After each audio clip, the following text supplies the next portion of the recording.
Hello, good afternoon to you. Rather, it's good evening now. Thank you and hope you had a great day. Okay, wow, good to have Ifeoma back online. Yes, Ifeoma, I saw your message on the platform to them. I saw your message to them. Okay, I'm glad a lot of persons are coming online today. Oh, okay, it's a beautiful one. So today we'll be looking at public enterprises.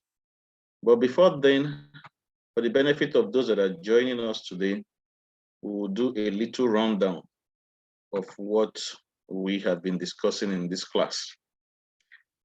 We began by telling ourselves what organizations are and the historical background of what organizations are, tracing it from the origins of organizations to theoretical explanations of what organizations are about. And we looked at two perspectives in that regard. First was the traditional perspective that laid emphasis on the structure of organizations. And the emphasis then was about productivity and the performance of organizations. And then the second aspect of it is the human relations aspect that laid emphasis on behavior of individuals in an organization, how the behaviors either affect or supports productivity. In other words, the human being is the center of the theoretical underpinning of the human relations aspect. So in that, the traditional or the classical approach, which is the earliest form of the theories of organization, talked about, we looked at structural adjustment, structural functional theory, we looked at the Frederick Taylor's scientific management theory, and then coming to the human relations aspects, we focused on the behavior or the social interactions that take place between individuals in an organization as a major determinant of how organizations function. So we also talked about how departments are in an organization. We looked at centralization and decentralization. We talked about the advantages of centralization and the disadvantages alike. We also talked about decentralization, and we said that it is basically how authority flows from the center to component units. And some systems or some organizations are structured in such a way that they have a centralized unit of command. The information do not flow from the component units to the center, but rather from the center to the component units. And then we talked about the evolution of power as well as an aspect of decentralization. So those are some of the things that we have discussed in the previous classes.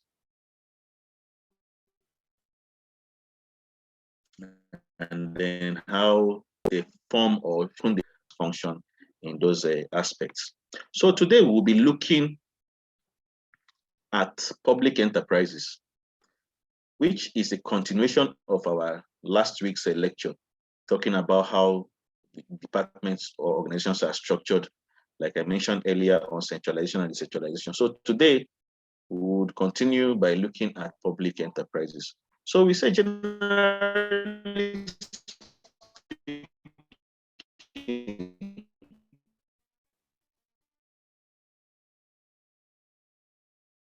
there's a view every individual's perspective. When you hear of public enterprises, you would know that, okay, these are businesses owned by government. And in some cases, they are either commercial or to render services and the government bears the cost. So however one looks at it, when it is public, it means it is in the overall interest of everybody that make up the society, and it is government owned.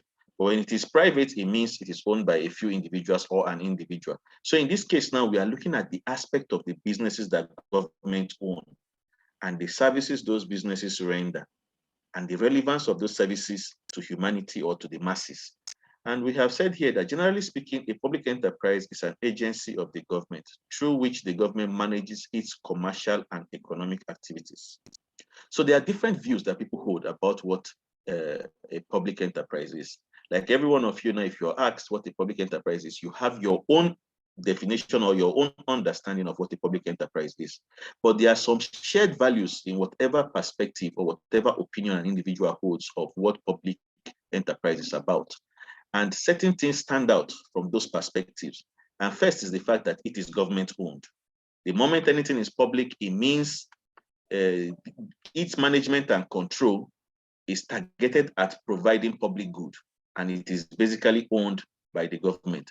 So we'll be looking at one of the scholars that have spoken on this issue, S.S. Kera. His own understanding is that by state undertakings is meant the industrial, commercial, and economic activity carried on by the central government or by a state government, or jointly by the central government and state, and each either solely or in association with private enterprise, so long as it is managed by a self-contained government. What this statement is simply saying is that there are different layers of public enterprises or public ownership of a corporation or an organization. It can be owned by the central government, it can be owned by the state government, or in some cases, both the central and the state government legislate on the ownership and the control and the services rendered by these organizations. And it is always in the interest of the society and the provision of public good. According to United Nations publication, by public enterprise is meant economic undertaking, especially industrial, agricultural, or commercial concerns, which are owned wholly or in part and controlled by the state. Another scholar, to A.H. Hansen, public enterprises means state ownership and operation of industrial, agricultural, financial, and commercial undertakings. So if you look at a central point of unity in these definitions is the fact that public enterprises is owned by the government to render services to the public in the interest of the public. So it is different from what private enterprises are. So having said that, we continue in the views of Friedman, which he defines public enterprises as an institution operating a service of an economic or social character on behalf of the government, but as an independent legal entity, largely autonomous in its management, public accountability, and subject to some directives by the government, equipped on the other hand with independent and separate funds of its own, and the legal and commercial authorities of a commercial enterprise. In short, public enterprise is an activity of the government, central, state, or local, involving manufacturing or production of goods. As a constituent of political and administrative structure, it possesses a sound blending of public purpose, public accountability, autonomous functioning, and inherent rights to manage and control the enterprise by the government. What this all is saying is still in line with what we have been discussing, saying that the whole idea of having public establishments or public enterprises is services or goods that cannot be reached easily if left in the hands of private individuals. As such, the idea of government having its establishment is to render those services that the individual will find very expensive to procure at a very reduced cost. And that is why sometimes public enterprises are not even set up to make profit, but to render services.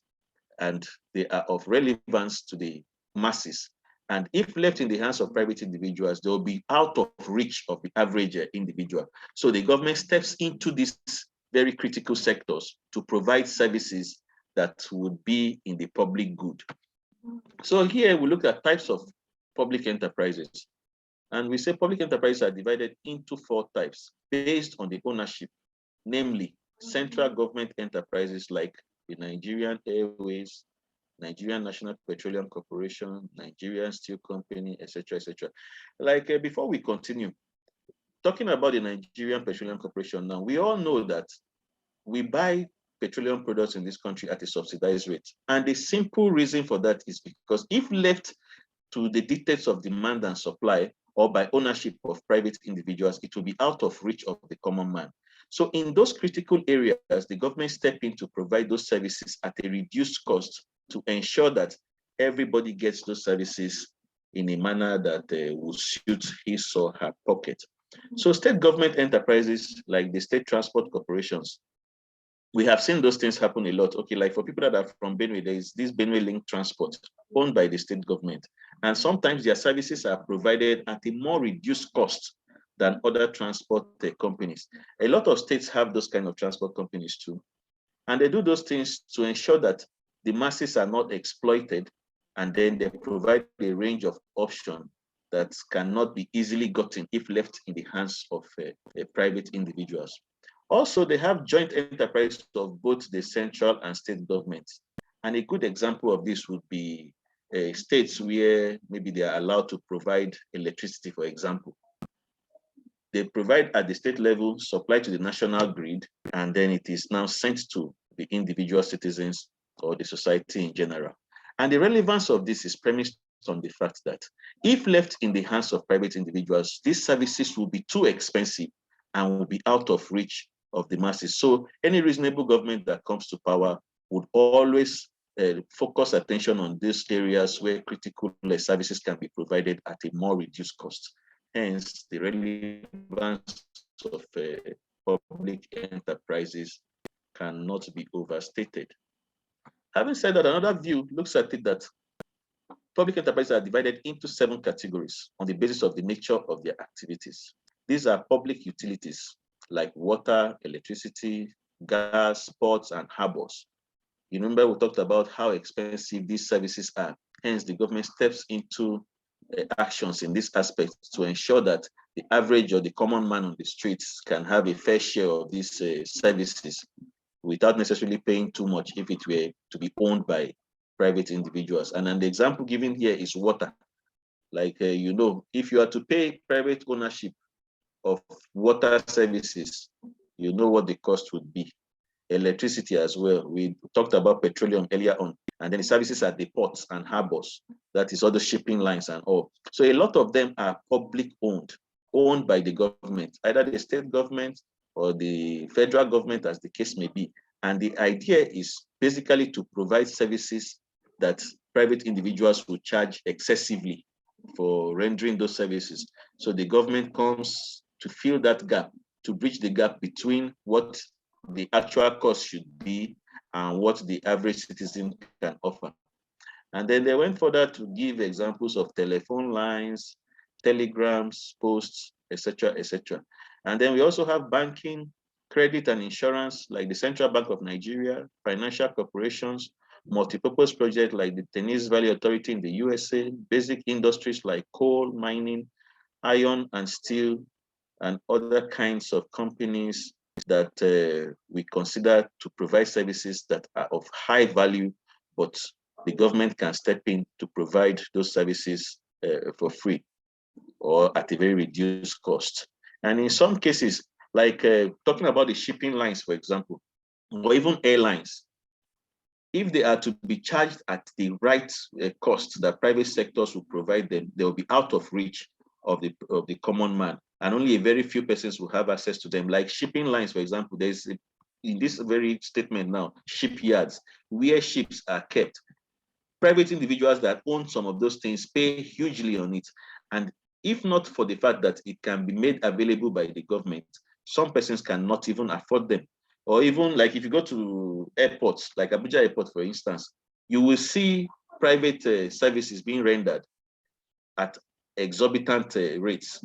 And at the same time, you have commercial airlines that their values are a little bit reduced than the private ones. So it's basically about what the government does for the citizens in a manner that will not be too expensive if run by private individuals. Other examples given are maybe cultural activities that the government subsidizes, or even industries or health services that the government subsidizes at a very reduced cost. So the whole idea is just to have a public good provided at an affordable rate for all citizens of a country. So we now look at why the establishment or why the existence of public enterprises. And we say here that government intervention of a positive kind in the ownership, operation, and regulation of public enterprises and public utility services has today become all-comprehensive and varied. These undertakings have served as a power instrument for achieving social and economic development. Without basic infrastructural facilities like roads, dams, railways, energy, and means of communication, economic growth would not have been possible. These activities are not undertaken by the private sector, as its sole concern is profit motive. The growth of public enterprise is influenced by various factors like needs of the nation, defense considerations, political and social philosophy, and the state of economic development.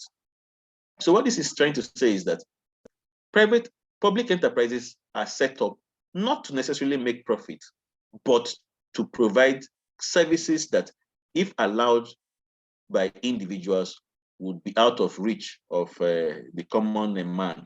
And when government steps into providing these services, it guarantees quick development or rapid development in states and in the country in its entirety. Imagine that individuals are allowed to make roads, for example.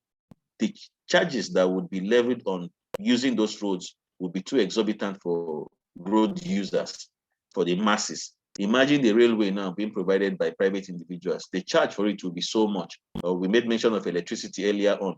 So the whole idea of these public enterprises is premised on the fact that the government considers it necessary that they provide these services in the interest of the public and at a very reduced and affordable cost. In Nigeria, the following reasons justify government participation in economic activities. One, we said need for sound industrial base. If it is owned by the government, there's a tendency that it would work and there be the feeling of this collective ownership, and people will be attached to them, and that way they function better. Nigeria was economically backward during the colonial rule. After independence in 1960, the task of its economic reconstruction was vast. Huge capital investment was required to build dams, provide infrastructure for industrial growth, and provide public utility services to the people. That could be done by the government alone. Still on the premise of how government step into these critical areas or critical sectors to ensure that private individuals are also served in the interest of the government and the public in general. Because if allowed by private individuals to run those things, and we know that the motive for setting up private establishments is for making profit, it will be too expensive. So the government does those things in the interest of promoting development and the feeling of oneness and the feeling of attachment by every citizen of the country to the collective ownership of these enterprises. So one of the needs for having a public enterprise is to have a sound industrial base. Another one is that modern economy is a planned economy. It is believed that the success of a planned economy depends on the growth of public enterprises. Planning is of particular significance for Nigeria, where a lot has to be achieved with limited resources and within a limited time. Modern economy has to be a planned economy. The national responsibility of planning is something which cannot be discharged by any authority other than the government. What this is saying is that it affords the government a central idea on how to run the government or the administration of the government effectively. Because if they are centrally owned by the government, it is easier to monitor, it is easier to manage. But when private sectors come into these critical sectors, you see that there's no longer uniformity, as individuals to a large extent would want to fix prices and determine how these services are rendered. But if they are centrally owned, the economy is planned in the order that it serves the purpose of every individual. Hansen, one of the scholars that has spoken on this issue, also talked about public enterprise without a plan can achieve something. A plan without public enterprise is likely to remain on paper. So in other words, the activities of government or the ideas that the government have to render these services are deployed through the instrumentality of public enterprises. The another argument for it is that balanced growth. Since the private sector does not take any interest in the establishment of industrial base, including development of key and basic industries, and since it has no social interest in promoting balanced regional development, it sets up industry only in such areas where it is profitable to do so. The government has to take up the task of nation building and ensure balanced regional growth of the country by providing infrastructure and facilities in the backward region. This is still within the ambit of the argument that we are putting up in favor of public enterprises, that when you have these enterprises, they can be spread across the country without necessarily having the motive of making profit. But if it were to be privately owned, they will target the markets where they can make profit, where it will be of relevance to them. It's just like now setting up maybe an agri farm in somewhere like, say, Gombe State, for example. It will profit the people of that area more. But if it were to be owned by an individual or a private organization, they want to look at the commercial centers where they can make easy profits. Maybe Abuja, Lagos, Port Harcourt, and those kind of areas where they can get high rate of turnover easily. So the whole idea of having public enterprises is to promote easy spread of development, balanced development, so that nobody feels shortchanged or not involved in the system. So it is only the government that have that capacity and resources to spread development across the whole country in a balanced form. Also, we talked about committees for advancing public enterprises. Governments are structured. We know of capitalist economies and socialist economy. And when private individual or the ownership of businesses are owned by the government, it tends to lean towards a socialist society. And the beauty of that is the fact that the government does those things in the interest of the society. But in a capitalist environment, the whole idea is first to be owned by private individuals and for profit making. And when that comes to bear, it becomes very difficult for the common man to afford those things. So public enterprises are socially structured in the interest of the government and the society in general. The government is committed to build up a secular socialist society in Nigeria, and therefore it is increasingly compelled to enter directly into industrial and commercial activities. Then another idea for setting up public enterprises is the need for funds. In the course of our discussion, we said there are economic activities also that are owned by the government, but the fee that they charge or the cost of rendering those services are more at a very reduced cost compared to when they are in the hands of private individuals. So sometimes for government to raise revenue, they set up this establishment, these public enterprises also as a way to raise revenue. And that with those funds, they diversify into other aspects of public good as well. So the need for funds is one of the critical ideas why government set up public enterprises. The government needs funds for its diverse welfare activities. By active participation in business, the state can get money in the form of profits, which may be used by it to discharge the new and heavier burdens of a welfare state. So the revenues gotten from the services rendered by these public enterprises are also deployed to other critical sectors in the interest of the public. So there are socio-political factors also that guides and understanding why the government set up public enterprises. And we say here that a government committed to certain social and political philosophy may well decide to intervene in the economic activity. Remember, we talked about subsidy of petroleum products is one of the aspects of these socio-political reasons why the government intervene in those critical areas. The political philosophy of socialism may lead a country to nationalize certain enterprises such as the banks, air transport, and coal mines.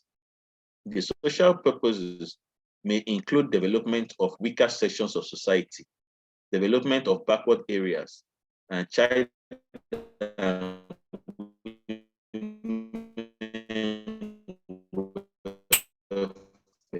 in a survey on the emissions, the factors determining a government's attitude towards public enterprise are in part ideological and in part pragmatic. So what this is saying is that there are ideas, political ideas, that inform the establishment of public enterprises. And when those enterprises come into play, they provide services that. So another idea that organized public undertakings. In general, there are three main forms of organization of public undertakings. Namely,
So I'll try to run through this as quick as possible so that we can make our contributions. I wonder why the network keeps fluctuating this way. So we were giving reasons why the government set up public enterprises, and we have given a few perspectives.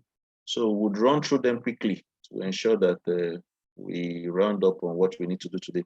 So we're looking at the views of Hansen in his book entitled Public Enterprises and Economic Development, which he said that public companies are set up in the interest of still providing public goods, and the ownership and the shares of such companies are owned by the state government.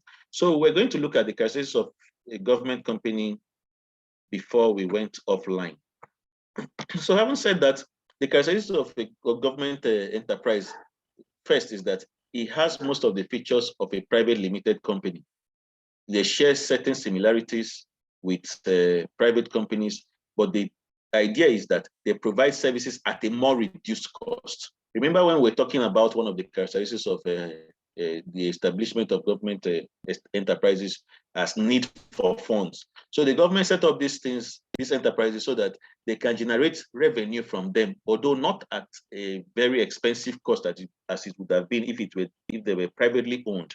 So this idea is that the government generates certain amount of revenue from them, like the water board, for example. We hardly pay so much for water, the services rendered for water, but government still generates revenue from those areas, and they deploy those funds into other critical sectors. The whole of the capital stock, or 51% or above, is owned by the government. In terms of shareholding of public enterprises, the government owns the larger share of it, and up to 51%.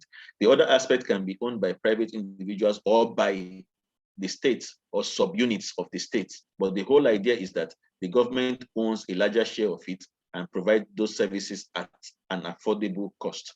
All the directors, or a majority of them, are appointed by the government, depending to the extent to which private capital is participating in the enterprise.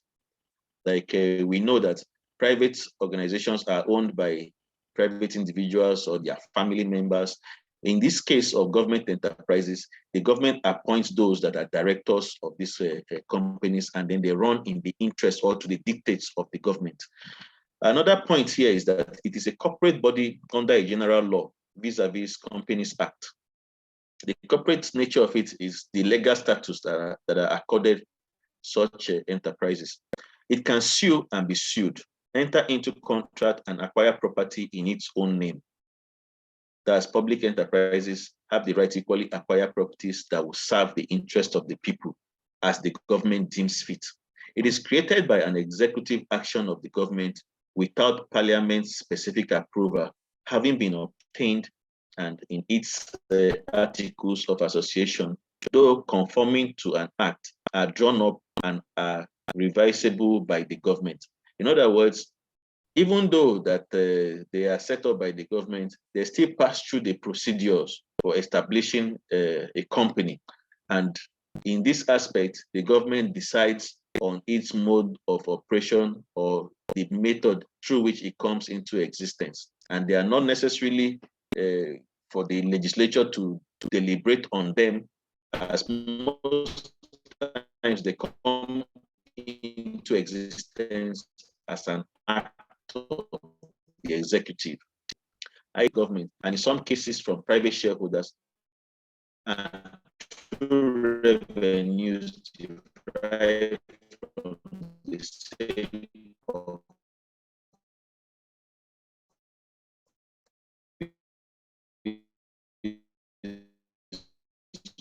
goods and services. Remember, we talked about the established public enterprises. So this is what these organizations and then used. It is generally exempted from the personnel budget, accounting and auditing laws and procedures applicable to government departments. They function in the interest of raising revenue for the government, but they don't necessarily have to be too expensive or submit their accounts like as is done in the private sector for auditing. The government, to a large extent, determines how and the mode of financing of these public enterprises, because they know that they cannot be subjected to the kind of strict checks that operates in private establishments. Its employees, excluding the deputation, are not civil servants. The government company may be wholly owned, partially owned, and jointly owned. A wholly owned company is one in which the entire share capital is invested by the government itself without any participation from the public. A partially owned is one in which the government invests at least 51% of the share capital, the remaining parts coming from the public. A joint sector company is one in which both the public and private investments have taken place and where the state takes an active part in direction and control. It is a mixed enterprise of government and some other private entrepreneurs like Shell, BP, and Lever Brothers. The government reserves the power to control and supervise, while the private entrepreneurs carries on with the work of production and management. The government may adopt the company form of organization for three reasons. These are categories of how the ownership of public enterprises can be determined. It can be only owned by the government. It can be owned by the government and the public, just as you see with this arrangement in the stock exchange where the government can list shares for people to invest in those companies. Those ones are jointly owned by the government and by private individuals. And then there are other ones that are owned by the government but managed by private individuals. So those are the categorization of public enterprises. And we say that public organizations have three characteristics, how they are set up or how the procedure through which the government establishes them. And the first is that it may have to acquire shares of an existing enterprise in response to a financial or employment crisis, or in order to maintain a nationally important production or service which has become unprofitable or insolvent under private enterprise. What this is saying is that governments sometimes look at very critical sectors or areas of public good where private companies can no longer manage them, and then they take them over and now become the new owners of those establishments or enterprises, and then they render those services in the interest of the public good. Like we know of MTEL, Nitel telecommunication back in the days. The government took over the management of Nitel and made it MTEL to make profits to an extent before other communication companies like MTN and all the ones are coming into existence. So the government also plays those roles of looking at critical sectors, either privately owned or publicly owned, that are not doing well, and then they take over the management and the funding of it to provide services in the interest of the public. Another aspect is that the state may wish to launch an enterprise in association with certain other interests, national or foreign, that there are corporations or enterprises or establishments that are jointly owned by the government or even by other countries in collaboration with our own government here. So those kind of enterprises also exist, and they provide services in the interest of the public. The government may wish to start an enterprise entirely as a public concern in order to put it on its fact with the intention of disposing of all or part of it to the public or to specific private interests as soon as possible.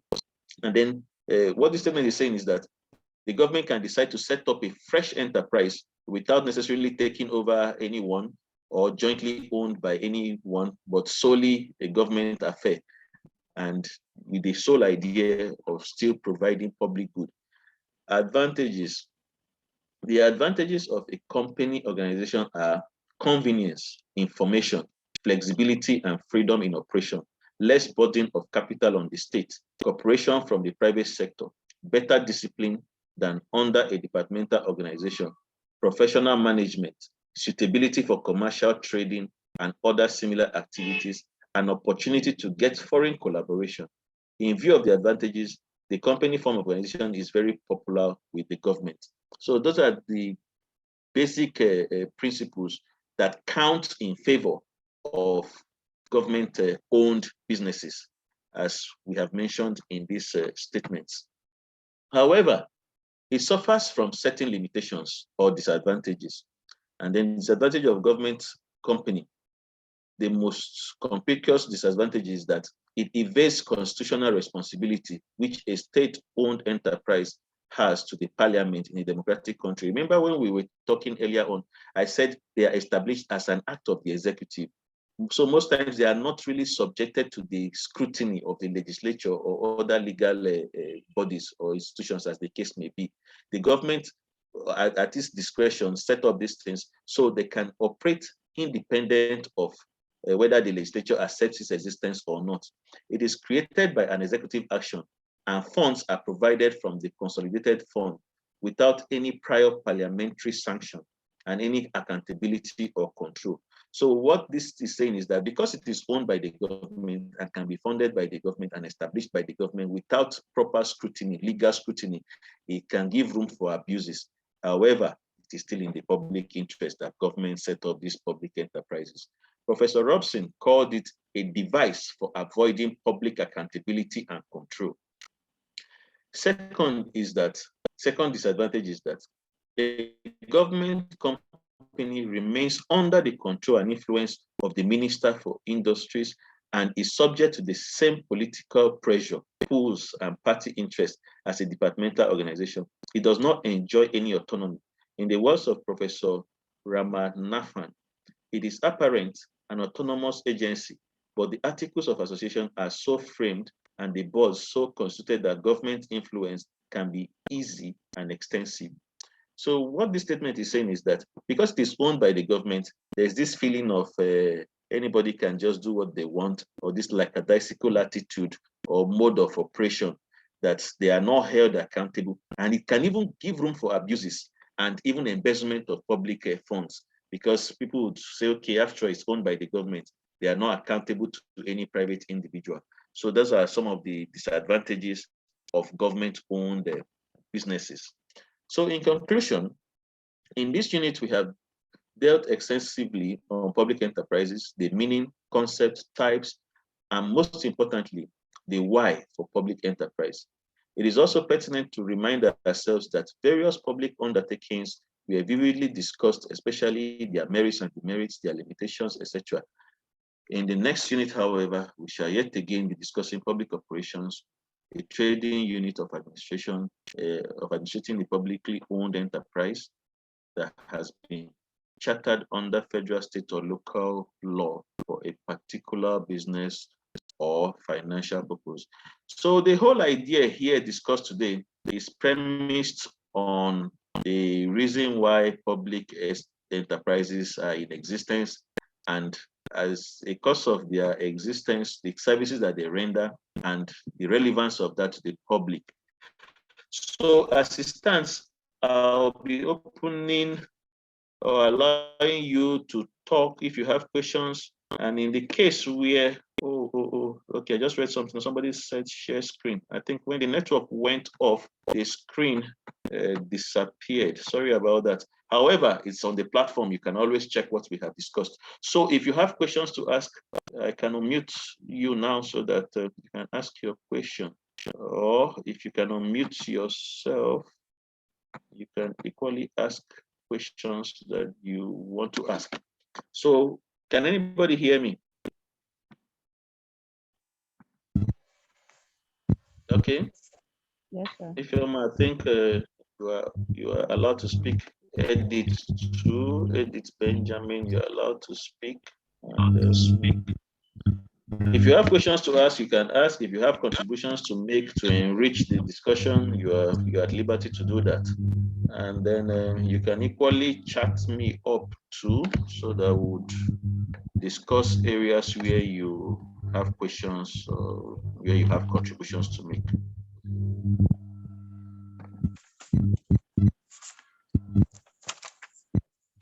Is anybody saying anything?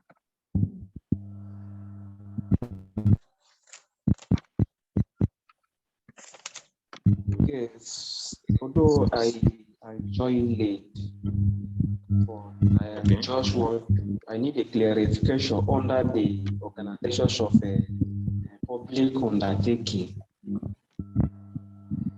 You need clarification on what? Organizations of a public undertaking. organization of a public undertaking. Yes, sir.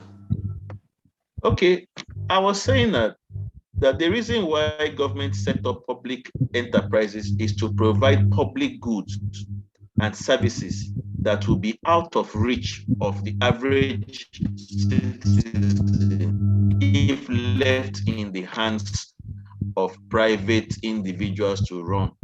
And in the course of that, we compared socialist states and capitalist states. If you know what capitalism is about, you know that it is profit-oriented, and businesses owned under that system are by private individuals, and in most cases they are set up to make profit. So people tend to pay so much when an organization is owned by the private sector. So the government, in its discretion, set up public enterprises, although they are modeled like private organizations, but they provide goods and services at a more reduced cost than when they are publicly owned. And we gave examples of roads, telecommunication services, rail lines, shipping lines, and all, and that they are provided in the interests of the public and not necessarily profit oriented, but they also raise revenue that the government use in funding other critical sectors and projects. I don't know if that answers your question. I'm trying to look at where we discuss some of the characteristics of that for you to understand why. Okay, like if you can see my screen now, you would see where we talked about commitment to socialist society, and then you also see the need for funds, and then the socio-political factors that influence the establishment of public enterprises. When you read them down, you would see that the services that are provided under public enterprises are in the interest of the public, and they are out of reach when they are provided by private services. So I don't know if that is okay. Okay. One more question, sorry, sir. Okay, no, it's fine. Go ahead. Under this why public enterprise? I mean, enterprise. That's where we got the need of fund and the need of sound industrial basics and the balance of growth. Is that what that is some topics of it, right? Yes, they are all subunits of why public enterprises are established by the government. Okay. Because yes, my material is kind of somehow, so I don't understand it. Okay, so these are all ideas or reasons why government set up public enterprises. And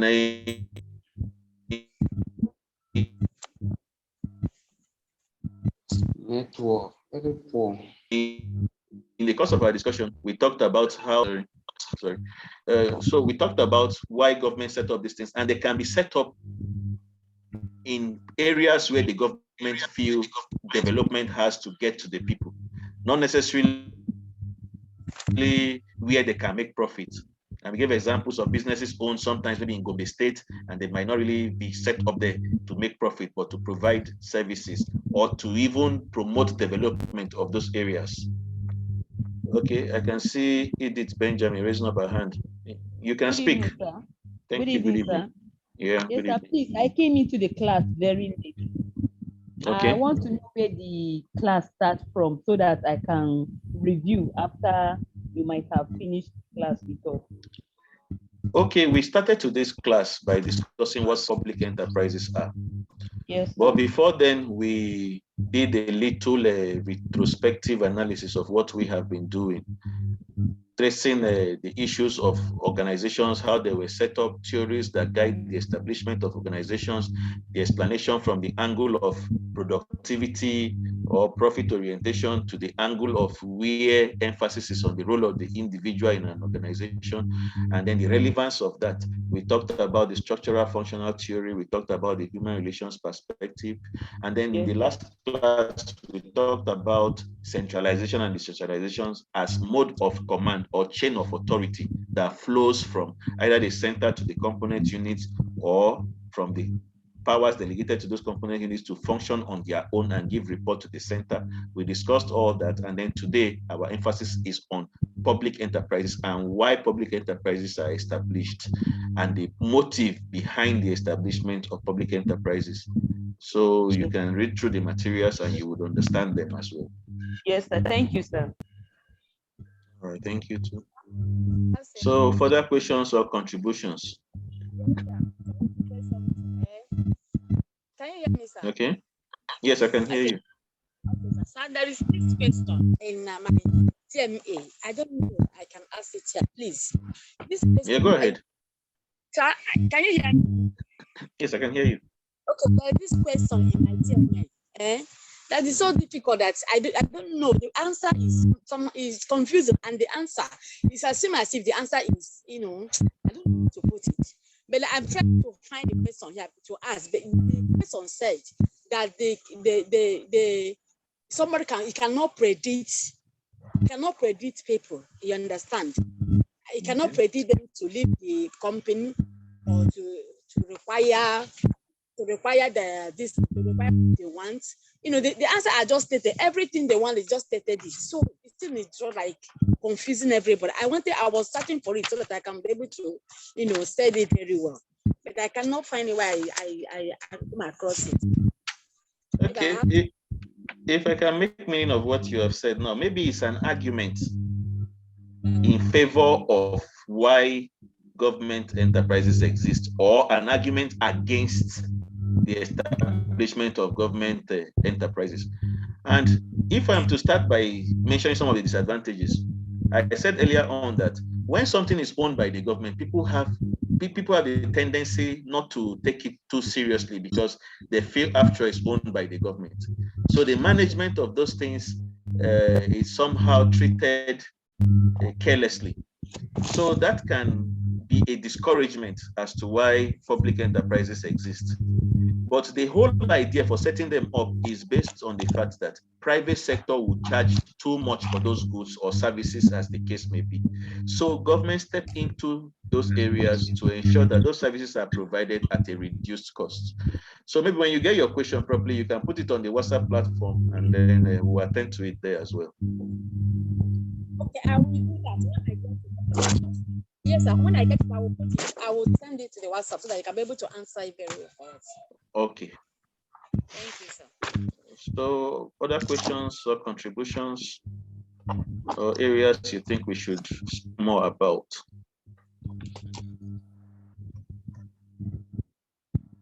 Yes, sir. I have some, although I was not in I think previous classes, but I came across on the question under the mechanic conception of organization.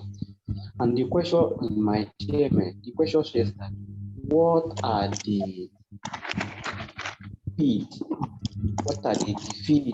of the mechanic concept of organization? But I go through on my theory, I will not be able to find exactly that defeat was comes. Hello, sir.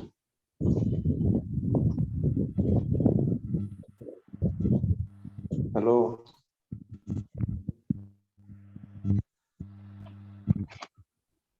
The network is poor.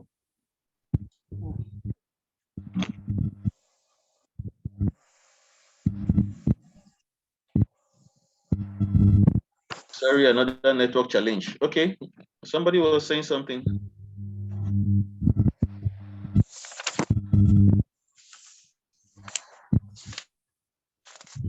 Is that person still online? The network is poor.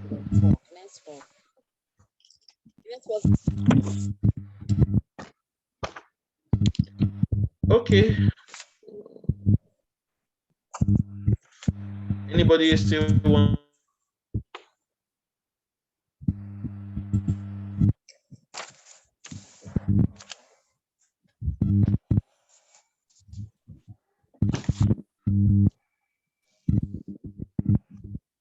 I can hear me. Hello, sir. Hello, sir. Network. don't Oh, know. wow. Maybe hello, sir.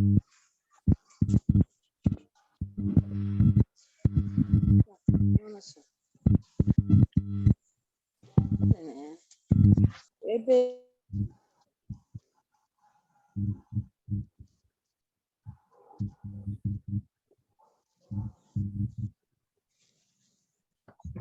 Sorry for the network interruption, Mm.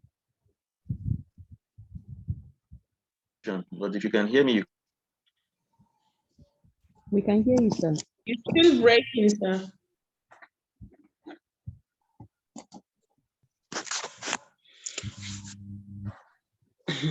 Oh, wow.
can you hear us?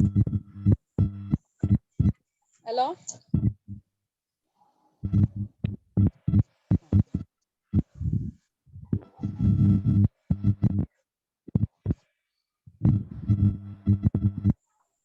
okay, so please, because of the challenge we're having with the network, you can just put your questions on the WhatsApp platform now, and then we'll discuss it there. So in the next few minutes, we'll be going offline. So if you can't ask your questions here, you can ask them on the platform. I'll respond to them. Or you can even send me a private message, whatever works for you. Okay, sir. Okay. Having this lecture on Thursday too. Okay. So having said that, we have come to, sorry, I didn't get that. On Thursday. Are we having the lecture Yes, on yes, Thursday? yes. We'll have This a, Thursday. yes. I'll be Same online on Thursday. Yes, So same what time time? on Thursday. Okay, okay. by 4. Thanks, sir. All right then. Thank you. Yeah. Thanks, Yeah, by sir. 4. All right. Enjoy the rest of the day. Thank you, sir.